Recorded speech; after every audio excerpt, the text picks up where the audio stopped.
भैरवनाथ महाराज की गणपती बाप्पा सगळ्यांना हार्दिक शुभेच्छा दसऱ्याच्या दिवाळीच्या आता आम्ही मंदिरात पाय पडल्या सगळ्या आरती पोरं आमची ना भूत आहे ना भूत आमचा यंदा भूत असणार आहे काहीच असणार हे भूत जर भूतनी सिरीज येते ना भूतनी सिरीज तर भूतला माहिती बॅक ओके नमस्कार मित्रांनो, तुमचं रोहित पाटील यूट्यूब चॅनलमध्ये स्वागत आहे. आज आहे दसराच्या शुभमुहूर्तावर आमची क्रिकेटची टीम भैरवनाथ क्रिकेट क्लब विसुंबे आज ओपनिंग करणार आहोतच आपण. पण त्याआधी आपण आलो भैरवनाथचं दर्शन घेण्यासाठी आणि आज आपली जर्सी पण आली बघा मी वेळ केलेली आहे. आणि बघा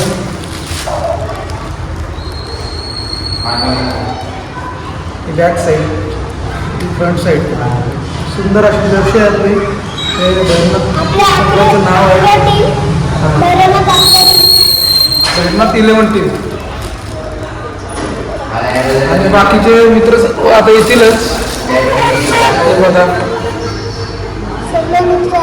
इथे आमचा मंचुरियन, साईराज, हार्दिक, शैलेश आणि आता मेन एंट्री होते मात्र बघा आशिकेश भोईर.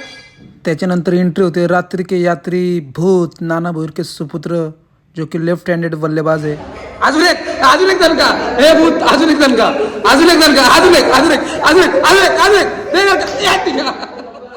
त्याच्यानंतर बालू सुरते आणि करण सुरते विचुंबे संघाचा छोटा पॅक बडा धमाका.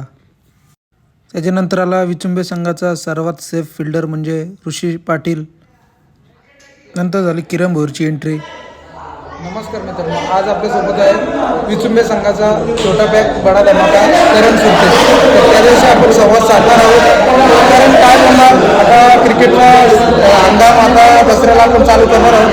तर या दिवशी काय बोलणार की क्रिकेटवर खेळतात त्यांना काय बोलणार, काय संदेश आपण या दिवसाची भरपूर दिवसातून वाट बघत होतो. दसऱ्याची आपल्या नवीन सीझनची सुरुवात होते आणि आपण यंगस्टार सांगू शकतो की व्यवस्थित प्रॅक्टिस करा, व्यवस्थित गावाचं नाव करा आणि चांगलं खेळणं. जेवढा चांगला खेळण्याचा प्रयत्न कराल तेवढा तुमच्यासाठी. आणि तुझा आवडता बॅट्समन कोण आहे? तुझा आवडता बॅट्समन? माझा आवडता batsman Omkar Patil man from Mumbai. आणि विचुंबे क्रिकेट टीममध्ये पहिल्यांदा कुठल्या ग्राउंडवर खेळला? पहिली संधी कोणी दिली? पहिली संधी तशी मला आमचे लेजंड विनोद भाऊ, अजित दादा यांनी मला खेळायची संधी दिली. त्यांचं मी मनापासून आभार मानतो. लेजंड शिवाय काय क्रिकेट नसतो. लेजंडांचं तुम्ही 100% महाराज की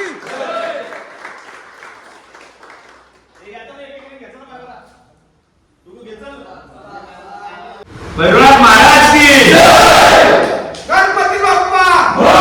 दर्शन वगैरे घेऊन आमची पूर्ण क्रिकेटची टीम निघाली ग्राउंडच्या दिशेने. कारण का तिथं आम्हाला खेळपट्टीचा पूजन करायचा होता आणि देवाला नारळ पण फोडायचे होते. त्यामुळे तसंच आम्ही निघालो. चला आता आपलं मंदिराचं आपण दर्शन वगैरे घेतलं. आता आपण जाऊ ग्राउंडचं पूजन करण्यासाठी. चला सगळे मित्र एकदम हॅप्पी आहेत आज कारण का या दिवसाची सर्व वाट बघत होते. सिरीज घेतला त्याला बायको देणार आहे. चला मी पण घरी गेलो. शूज आणि बॅट घ्यायची होती म्हणून, कारण का मी बॅट नव्हती नेली. आणि तसंच निघालो मी एशीवर, कारण का एशीवर नारळ फोडायचा होता. त्यामुळे एशीवर पोचलो, नारळ फोडला आणि तसंच निघालो ग्राउंडवर जायला. कारण ग्राउंडवरून पूजन करायचं बाकी होतं अजून. म्हणून तसंच दर्शन वगैरे घेतला. मी पण दर्शन वगैरे घेतला, आशिकेशने पण घेतला आणि मी तसंच निघालो आम्ही ग्राउंडवर. दादाला पोंगल का? दादाला पोंगल आता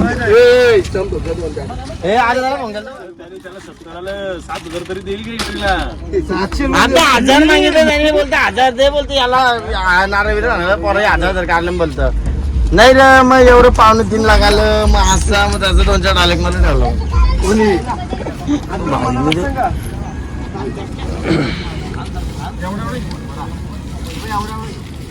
त्याने टी शर्ट ठेवलेली उद्याला पोराडा दाखवाला त्याने केली शिल्ली डायरेक्ट काल घालायचीच नव्हती.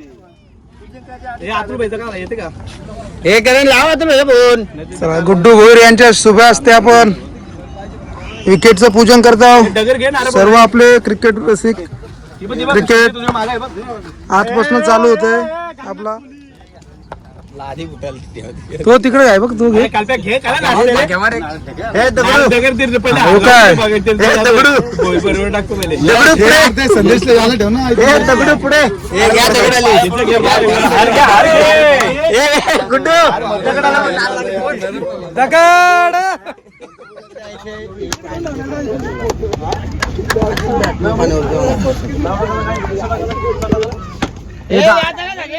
आलेल्या सर्व नवीन आणि जुने सर्वांचं दक्षराच्या निमित्तानं हार्दिक शुभेच्छा सर्वांना. आणि आल्याबद्दल इथं प्रत्येकाने शिस्तबद्ध क्रिकेट खेळा. हा खेळते म्हणून मी खेळणार नाही, तो खेळते म्हणून मी खेळणार, असा क्रिकेट खेळू नका. आणि पुन्हा एकदा सर्वांना दसऱ्याच्या हार्दिक शुभेच्छा. तशी पण यंदा पण सुरुवात चांगली करूया आणि सगळ्यांना सपोर्ट करत राहा. प्रथमतः प्रॅक्टिसला आल्यावर 1-2 राऊंड मारत जा. स्वतःच्या फिटनेसकडे पहिले लक्ष द्या. फिटनेस करून झाली ना का त्याच्यानंतर ग्राउंडवर ज्या रोल आहे, जो फिल्डिंगला असते, बॅटिंग करते, जो बॅटिंग करू द्या, ज्याला एक्स्ट्रा करायचं करू द्या. बॉलरचं काम करा आणि जेणेकरून जे लास्टला जे प्लेयर राहतात त्यांनी नंतर बॉलिंग करा. पहिले जे आपले मेन बॉलर मेन बॅट्समॅन त्यांना बॅटिंग करू द्या, जे बॉलर त्यांना बॉलिंग करू द्या. प्रत्येकाने प्रत्येकाचा रोल करा आणि यावर्षी जास्तीत जास्त एफर्ट्स लावा. मेहनत करा. मेहनत केल्यावर फळ 100% भेटणार आहे. म्हणून सगळ्याही जरा लक्ष द्या. नसेल तर टाइमपास करा असेल तुम्ही ग्राउंडवर येऊच नका. टाइमपास करा तुम्ही घरीच करा. ग्राउंडवर येऊन याला त्याला शिवाय द्यायच्यापेक्षा येऊच नका ग्राउंडवर. आणि थोडा शिस्त ठेवा क्रिकेटला. आणि सगळ्यांनी बोला. एकेवा बाबा तो बोलतो म्हणून त्याला बोलत नका राहू. सगळ्यांनी बोला पोरांना. म्हणजे एकेवाच दबाव नको. प्रत्येकाही 11 जण जे खेळतात, 11 जण जे काय प्रेक्षक सर्व येतात ते पण क्रिकेट बघतात. क्रिकेट थोडा जरा व्यवस्थित यावर्षी तरी चांगला, मागच्या वर्षीपेक्षा जास्त चांगला परफॉर्मन्स करायचा प्रयत्न करूया. बाकी बॉलर असेल त्यालाच बॉलिंग द्या. जे बॅट्समन असेल त्यालाच bowling द्या. जर तुमच्या नसल होतं तर आम्ही पण कमीपणा घेतो. अजून काय बोलला त्या तुला? बॅट्समनला बॅटिंग द्या, बॉलिंग द्या. ज्याला fielding द्या, नसतं ते येऊ नका कोणी खेळू. बरोबर आहे. ठीक आहे.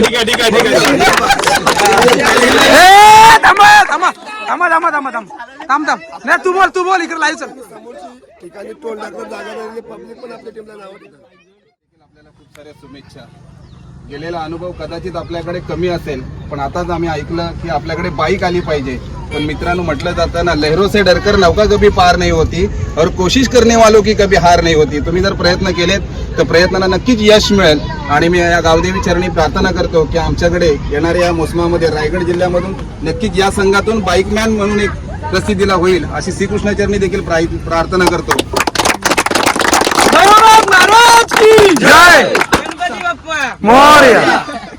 विराट कोहलीला जर पाहिलं जात लंडन मध्ये तो स्थायिक आहे, पण भारत देशाची रणमशीन म्हणून ज्याला ओळखला जातो तो विराट कोहली. कारण मित्रांनो, त्याच्याकडून एक शिस्त आणि एक फिटनेस आपल्याकडे असला पाहिजे क्रिकेटमध्ये. कारण आज जर संघ पाहतो ते जवळजवळ 3 टीम बनतील एवढा मोठा आपला संघ आहे. पण ज्यावेळेस 11 खेळाडू ज्याच्याकडे जे स्किल आहे, give to respect, take to respect, जर तुम्ही एखाद्याला रिस्पेक्ट दिलीत तर तो तुम्हाला रिस्पेक्ट देतो. म्हणून क्रिकेटला पहिलं प्राधान्य देताना आपण त्याला रिस्पेक्ट दिली पाहिजे. एखादा जर अपशब्द असेल, चुकी तर होतेच, पण आपल्याकडे ती चुकी माफ करण्याची ताकद पण आपल्याकडे पाहिजे. कारण आपल्या 11 खेळाडू आपल्या स्वतःसाठी नाही तर पैशासाठी नाही तर आपल्या गावासाठी, आपल्या संघासाठी एकजुटीने खेळत असतात. ही स्किल आपल्याकडे प्रत्येकाकडे असली पाहिजे. म्हणून मी आपल्याकडे विनंती करतो, या पनवेल नगरीमध्ये राहायला आलोय. दादांच्या वतीने मला माझा देखील उद्घाटनाचा कार्यक्रम गोरेगावला होता, पण आमच्या बिल्डिंगचा कार्यक्रम होता. दादांना बोललो ना, एका टीम बरोबर आवड आहे तर आपल्याला जायला पाहिजे. म्हणून दादांनी सुचवलं की आपण इकडे जाऊया. त्यांचं पण मी मनपूर्वक आभार मानतो. आणि नक्कीच तुम्हाला जर कधी यथाशक्ती जर आमचे कॉमेंट्रीचा चान्स दिला तर आपण नक्कीच या इथे कॉमेंट्री समालोचन करण्याची संधी दिली तर बरं होईल.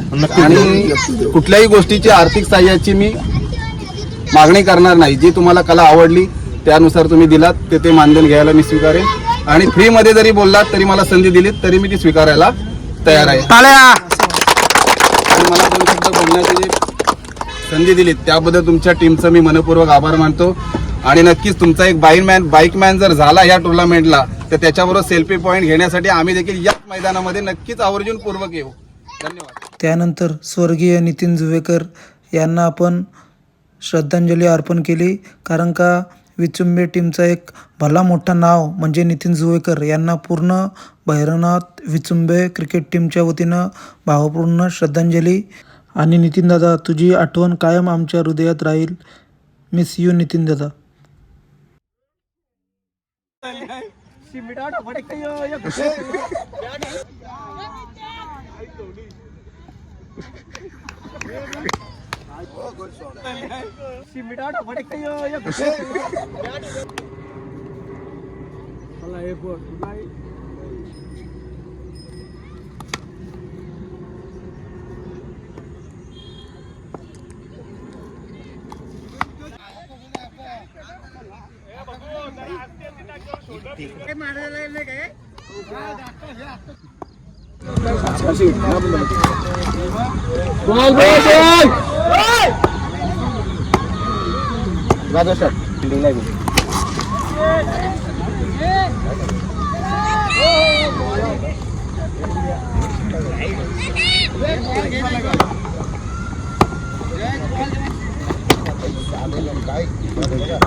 चला, पहिल्या दिवशीची प्रॅक्टिस सेक्शन आता संपला आहे आपला. आणि उद्यापासून जर पाऊस पडला नाही तर आपण रेग्युलर प्रॅक्टिस करू. आणि ग्राउंड थोडा सुकला आहे, जर उद्या कडक ऊन पडला तर 100% संध्याकाळी प्रॅक्टिसला येऊ. बाकी सर्व पोरं तर गेले. ग्राउंड बघा आपला.